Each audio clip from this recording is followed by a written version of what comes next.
Hello everyone, this is my contest entry for Todd Walnuts. He's holding basically a Just Because contest. Recently he upgraded his copy of Count Yorga Vampire from DVD to Blu-ray. He got the Twilight release. Um, so he's giving away his old MGM DVD. And I'm really excited about this contest because Count Yorga Vampire was one of my favorite vampire films when I was a kid. I remember watching that one quite fondly. And I have never seen it on DVD. I've only seen the TV cut of that movie, so I'm really excited to have a chance to win it. I'm going to put a link to his channel in my comment box, in the description box below. He has got a really excellent collection. He's got a great series where he compares Scream Factory to Arrow releases, which is always fun to watch and really educational. Like there were some things that I was happy with Scream Factory and I'm no longer happy with, especially their Blu-ray for The Incredible Melting Man. He did a really good comparison on that. So be sure to check them out if you haven't already. Now for this contest, it's a simple question. It's just name your top 5 vampire films, which is something I suggested to him. So thank you, Todd, for using that. I'm really excited about that. So here I have my top 5 favorite vampire movies right now. Alright, so first up, we have the most current film on my list, and that's 30 Days of Night. I always like this one a lot. I love the premise of this one, and this one is based on a graphic novel. Basically, you got these guys out in the Arctic, and basically it's going to be dark for a month. And the vampires know this, so they come to town and pretty much take over the town, and it's a fight for survival. And the cool thing about this, with most vampire movies, I always think the premise really should be surviving the night.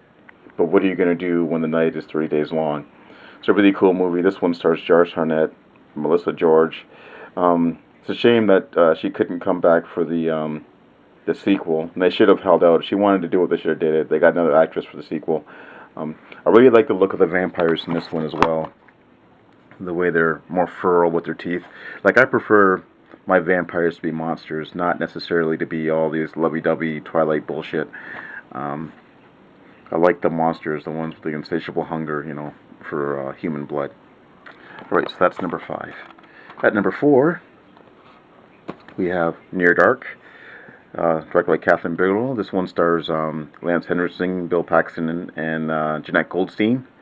They're all from Aliens.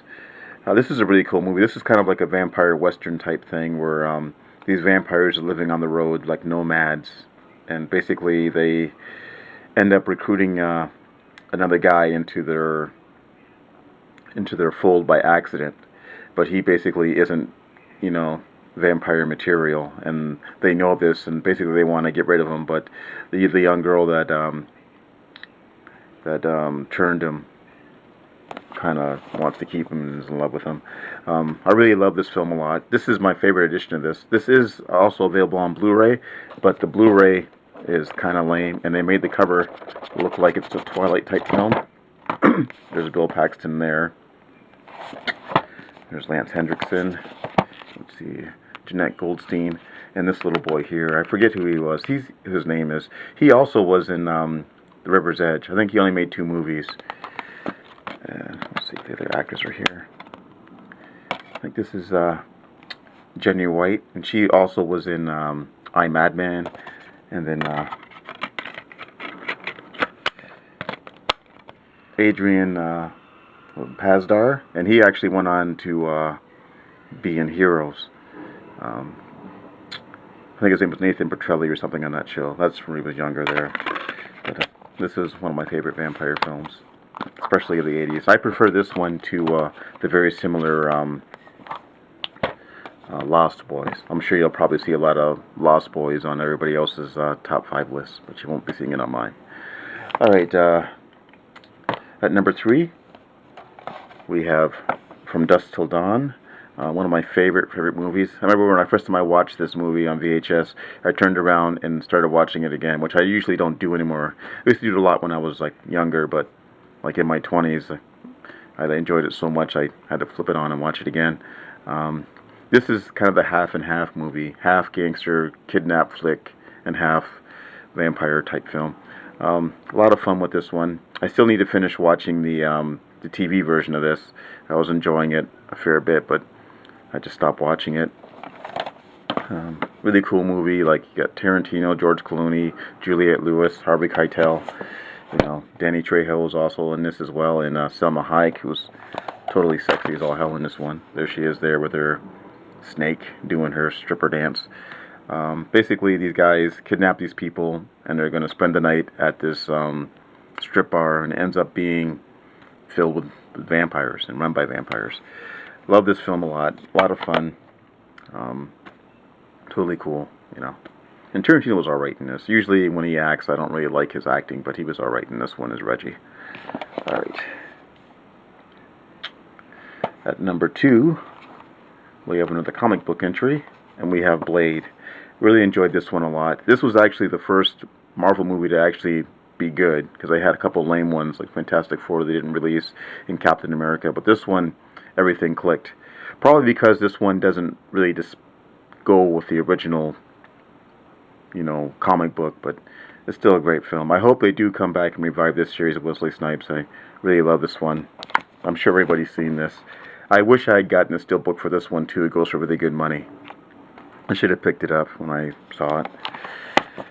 So, basically you got Wesley Snipes is Blade. His mom was bitten when she was pregnant with him, so he's got the powers of the vampire, except he can also walk in the day, which is why they call him Daywalker. This one also has a great cameo by adult film actress Tracy Lords. I wish they didn't kill her off so early in this movie, because she was really super cool. It's a great film, great action. I like the Blade 2 as well, although that's kind of become now a precursor to Del Toro's The Strain. If you watch that one and then watch that, you can see the similarities with that series. And last up, my favorite vampire film, especially of the 80s, and that's Fright Night. Don't pay attention to that thing. This is how I picked this up in the two-disc set with Urban Legend. It's a real shame that I couldn't find a singular copy of this, and I really wish I had picked up the nighttime thing, Twilight time release. Missed on that twice, but I'm still happy to even have this edition. Now that Columbia TriStar has released Christine, I'm really hoping that they're going to go back and do an official release from this. I don't know why Columbia TriStar doesn't really want to release any of their catalog horror stuff. They don't really seem to have any interest in it for some reason. But this is a really cool movie. This one is basically like a horror version of Rear Window, where a young guy is looking through the window and discovers that his new neighbor is a vampire, and he's having a hard time convincing anybody that this is the case. No one believes him. So he somehow, because the family is convinced that he's going bonkers, they try to get his favorite horror host to help him with his problem, and it turns out that, yeah, he is a vampire. It was Chris Sarandon, Roddy McDowall, and Amanda Beers from Married with Children. Really liked this one a lot. You know, so this is probably the one I watched the most back in the day when I was on the VHS days. And hopefully one day I'll, you know, pony up the money or something and get the Twilight time release, even if it costs a whole bunch of money. Alright, so that's it. That's my top 5. Be sure to subscribe to Todd Walnuts. The link will be in the description. I guess that's it. Thanks for watching, guys, and I'll talk to you all soon.